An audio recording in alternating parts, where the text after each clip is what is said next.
It's midnight and you're watching Nightline with me, Liyanna Hassanel. The headlines. Transport Ministry to identify probe port that shipped heroin to Australia.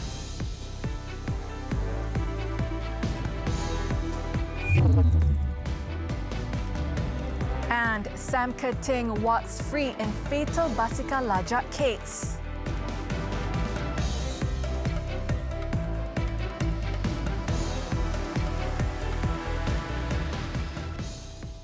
Good morning. The port responsible for shipping 336 kilograms of heroin worth about 790 million ringgit from Malaysia to Brisbane, Australia will be identified and investigated. Transport Minister Anthony Loke Siufuk gave his assurance that the ministry will probe the port used by a cartel to ship the prohibited items, described by Australia as the second biggest shipment ever detected for heroin. However, Loke said they have yet to receive any information on the case that involved drugs found in a shipping container sent from here to Brisbane on March 13th.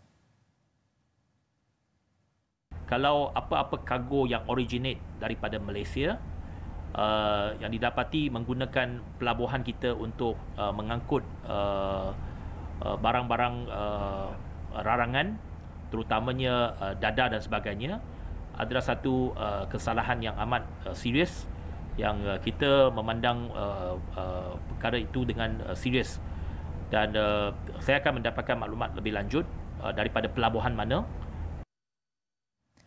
The minister was speaking to the media after attending the National Logistics Task Force meeting in Putrajaya. On Monday, the Royal Malaysian Police confirmed that the Australian Border Force had on March 13th found the drugs hidden in 2 blocks of concrete weighing 500 kilograms each. The consignment was declared as solar panel accessories and had arrived in Brisbane from Malaysia. Probe into the case was still underway.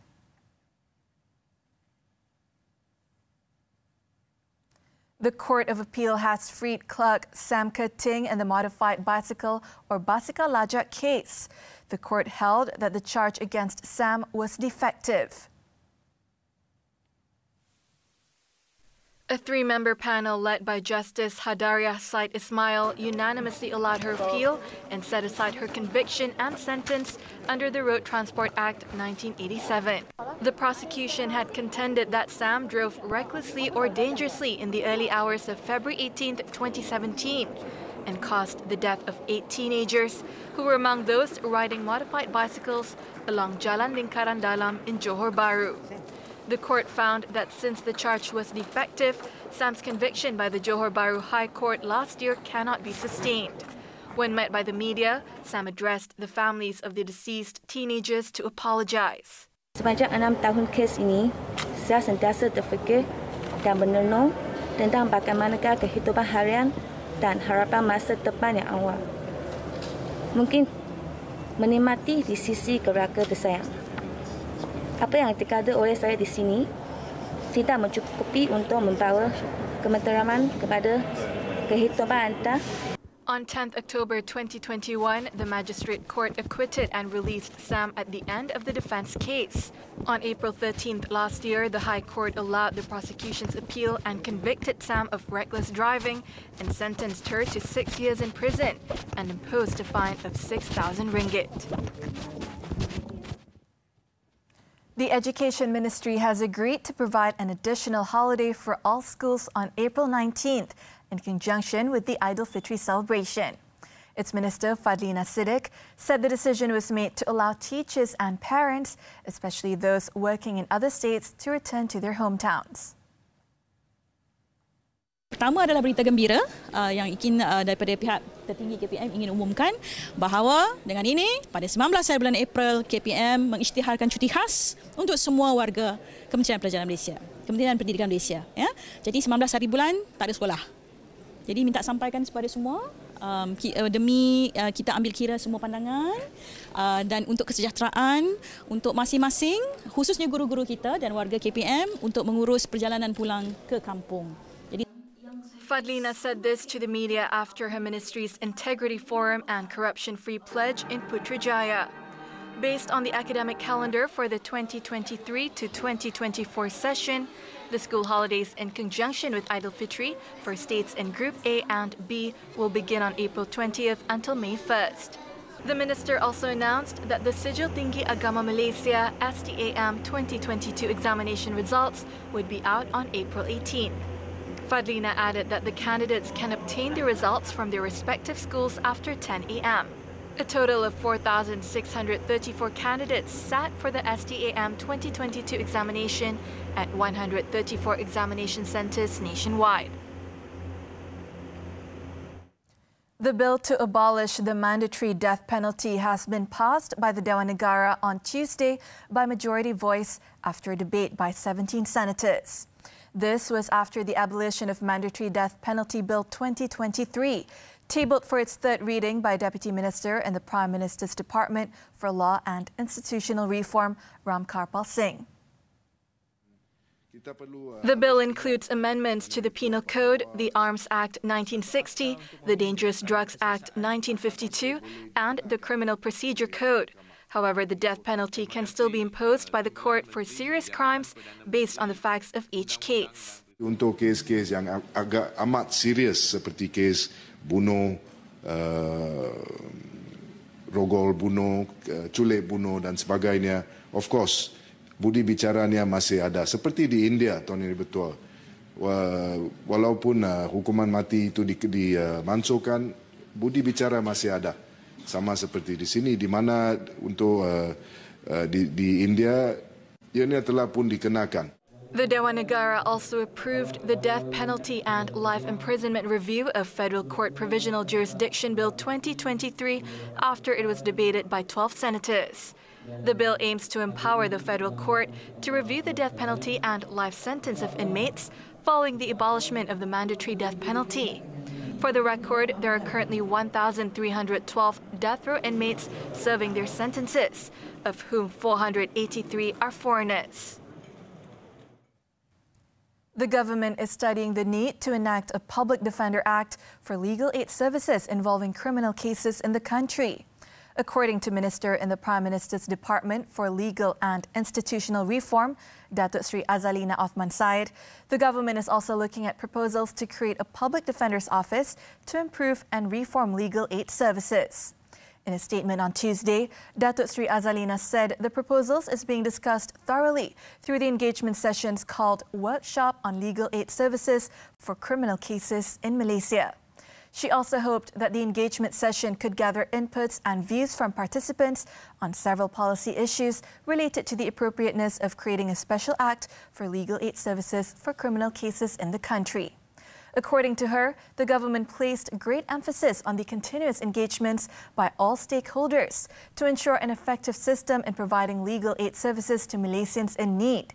She added that the existing legal aid services need to be strengthened to improve the quality of services and access to justice, especially for the B40 group.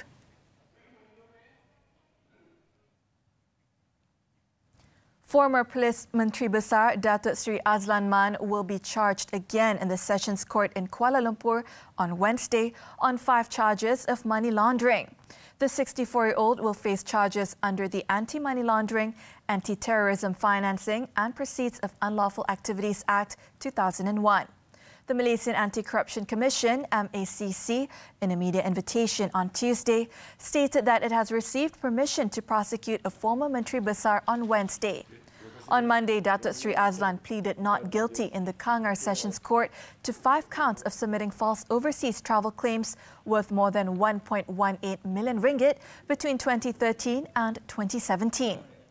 He was PAU Assemblyman from 2013 to 2018 before winning the Bintang State seat in 2018, but lost a seat in the last general election. He was Perlis Menteri Besar from 2013 to 2022 and failed to defend his post as UMNO Kangar Division Chief in the party's election recently.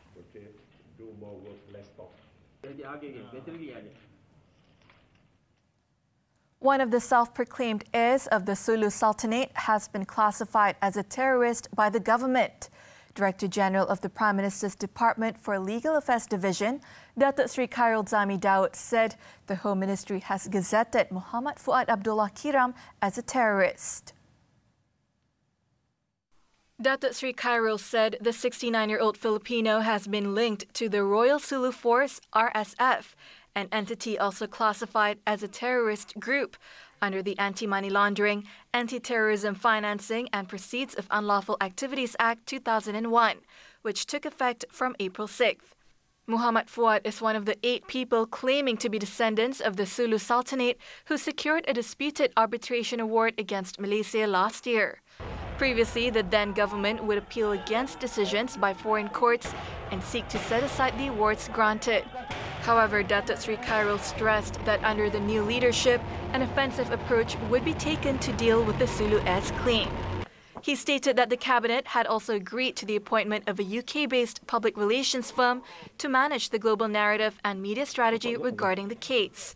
According to Datuk Sri Khairul, Wisma Putra had sent a diplomatic note to the 171 countries where 62.59 billion ringgit award granted by the French Arbitration Court to the heirs of the last Sulu Sultan was enforceable under the New York Convention. Plus Malaysia Berhad Plus anticipates that approximately 2 million vehicles will use its highway network daily on peak days of Aidilfitri this year. Its Chief Operating Officer, Datuk Zakaria Ahmad Zabidi, said the surge in traffic is expected to start from April 20th. The figure translates to a 20% increase in traffic as compared to normal days. Those planning to return to their hometowns are advised to plan their travel earlier to avoid getting caught up in traffic at that time. Plus will provide over 6,000 personnel to assist highway users. The highway operator will temporarily halt upgrading and maintenance works on the highway from April 19th to May 1st.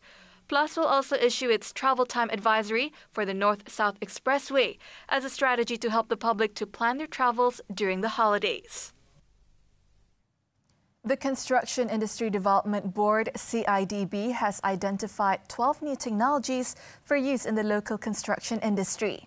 CIDB Chief Executive Datuk Ir Ahmad Asri Abdul Hamid said in addition to industrialized building systems, IBS and building information modeling, BIM, 10 other technologies are being promoted to deal with issues of quality, safety and sustainability. So one of the way we believe that by using technology, we are able to address not only the issue of quality, safety, but also the issue of sustainability, because we can make the construction very efficient and hence you can reduce wastage, for example. He said this at a media conference after the signing of a Memorandum of Understanding, MOU, between the Construction Research Institute of Malaysia, CREAM, and YTL Cement in the Federal Capital. The MOU symbolizes the starting point of meaningful collaboration between the government and industry to achieve excellence in the construction industry and cultivate sustainable construction practices, in line with the nation's carbon-neutral aspirations by 2050.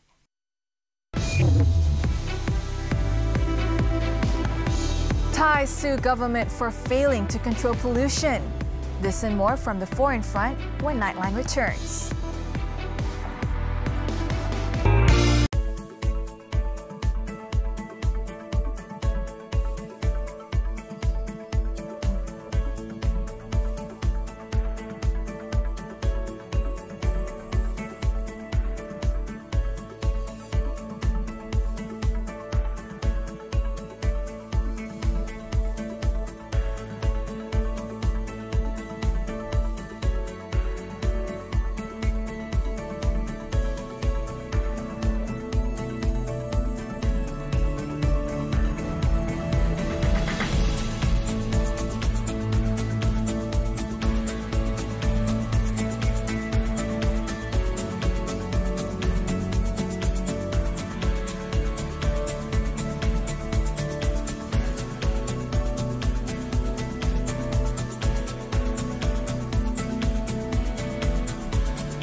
In Thailand, about 1,700 people in the city of Chiang Mai have gone to court because of the heavy air pollution enveloping the northern region during the slash and burn farming season. In their class action lawsuit, they accused Prime Minister Prayut Chan-o-cha and two state authorities of not doing enough to rein in the crop burning despite the toxic smog the practice causes. Slash and burn methods are common in Thailand, which farmers burn down their fields at the end of the dry season to clear them of undergrowth and weeds. Thai authorities banned crop burning in 2019, but the law is often circumvented. The plaintiffs, which include activists, academics and citizens, accused the government of not doing enough to enforce the requirements.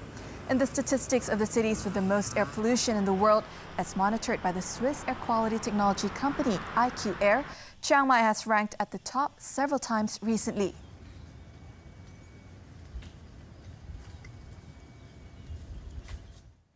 Junior doctors across England have launched a 4-day strike over pay that is likely to cause unprecedented disruption to the health service, leaving up to 250,000 appointments postponed.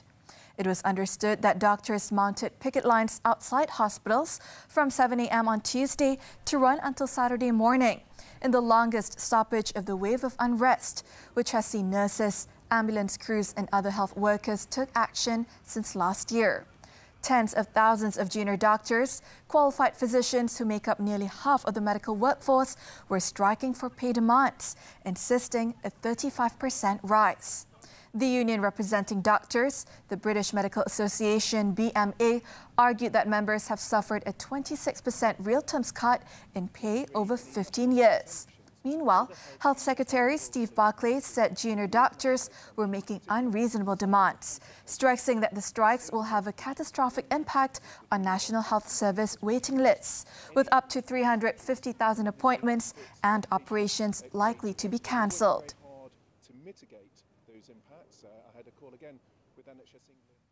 The Philippines and the United States on Tuesday launched their largest ever joint military exercises as the long-standing allies seek to counter growing Chinese assertiveness in the region.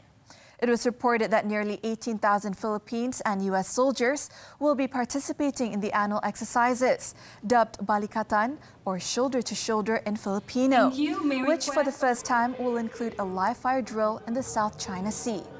Buletin will include military helicopters landing on a Philippine island off the northern tip of the main island of Luzon and the retaking of another island by amphibious forces. In recent months, Manila and Washington have agreed to restart joint maritime patrols in the South China Sea and struck a deal to expand the U.S. forces' footprint in the Philippines, which has infuriated China. The exercises have drawn criticisms from China's foreign ministry, which said last week that the U.S. strengthening military deployment in the Philippines would only lead to more tension in the region, after Manila allowed Washington access to more of its bases. It will be the first time the exercises have been held under President Ferdinand Marcos, who has sought to strengthen ties with the U.S. after his predecessor, Rodrigo Duterte, trashed the alliance.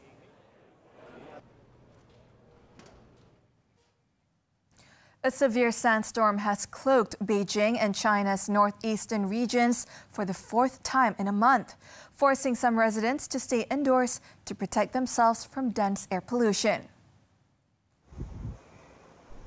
According to Beijing Municipal Ecological and Environmental Monitoring Center, the air quality index soared to severely polluted levels, with concentrations of PM10 particles exceeding 1,321 micrograms per cubic meter at 9 p.m. local time on Monday, almost 30 times the daily average guideline of 45 micrograms per cubic meter set by the World Health Organization. Beijing authorities told children and the elderly to stay indoors, and healthy adults were advised to refrain from outdoor activities, with residents also reminded to keep their windows shut and wear masks and face shields. Beijing is regularly hit with sandstorms in the spring, with the smog made worse by rising industrial activity and rapid deforestation throughout northern China. In South Korea, more than 500 people evacuated from their homes in the eastern coastal city of Gangneung as strong winds fanned a wildfire on Tuesday. The fire, which started at around 8:30 a.m. local time, was mostly extinguished as of 4:30 p.m. after consuming 420 acres of land. The National Forestry Agency said 3 people were injured, including 2 firefighters, and dozens of buildings were destroyed. The fire appears to have started after strong winds blew a tree onto live overhead power cables, igniting flames. It, however, was tamped down by rain and firefighters by the afternoon.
Sports tennis, the Monte Carlo Masters.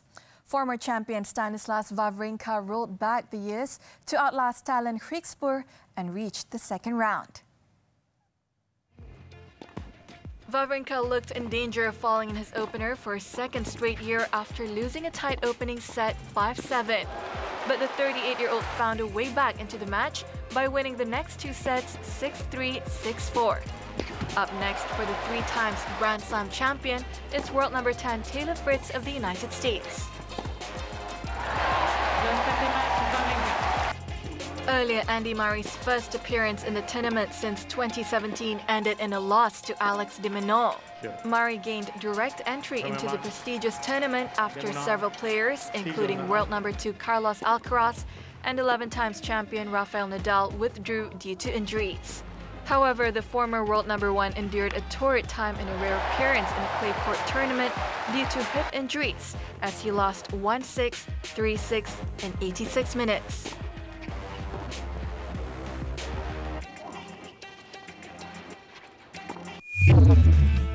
Also in the next round was former US Open champion Dominic Thiem.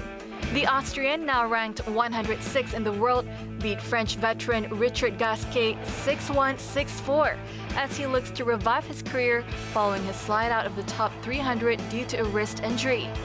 Thiem will next play Danish 19-year-old Holger Rune, who is ranked 9th in the world. Joining him was Francisco Cerundolo. The Argentinian stunned 11th seed Cameron Norrie 6-3, 6-4, and will play Matteo Berrettini, who downed Maxime Cressy 6-4, 6-2 for his first win in the tournament.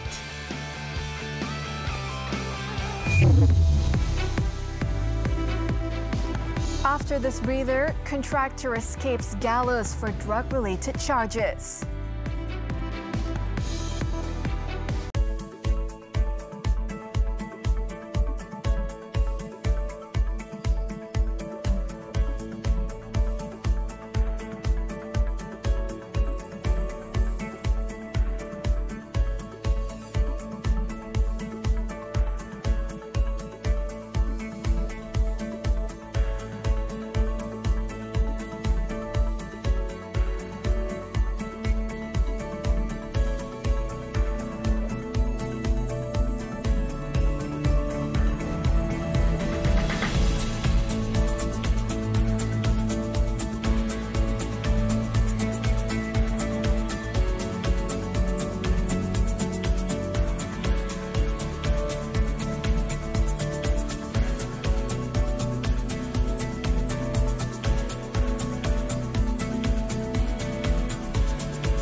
Welcome back.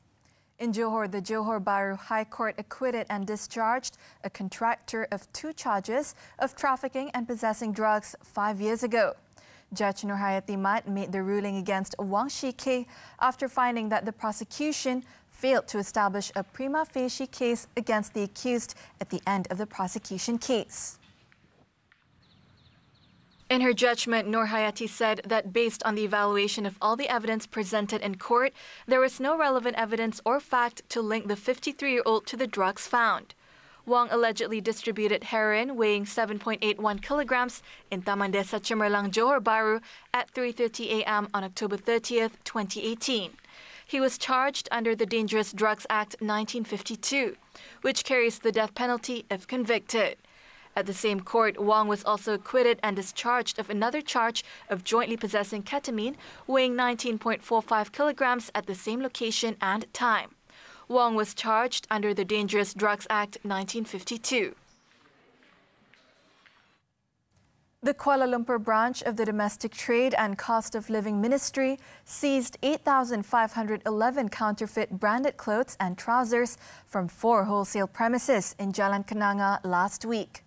Its director, Arifin Samsudin, said the total seizure was around 250,000 ringgit and the premises were suspected of using false trademarks. The 2-week investigation found that the premises were owned by local individuals, but all of their workers were foreigners. The branded trousers and clothes, obtained at a cost of 10 ringgit to 50 ringgit per unit, would be sold at wholesale prices of 20 ringgit to 80 ringgit per unit, while retailers will sell them at prices ranging from 40 ringgit to 150 ringgit per unit, depending on the quality of the goods. The outlets were believed to have been operating for 2 years, and that the owners frequently changed their modus operandi to avoid detection.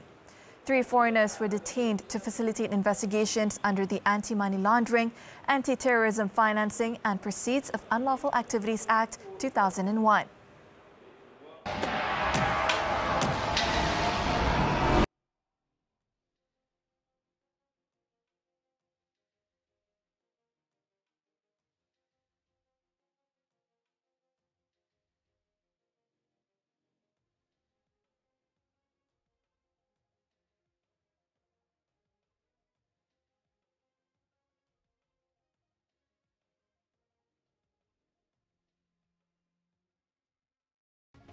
And that concludes Nightline tonight. As we wrap up, let's take a look as Australian surfer Ethan Ewing follows in his late mother's footsteps by winning the Bells Beach title in front of home fans at Winky Pop on Tuesday.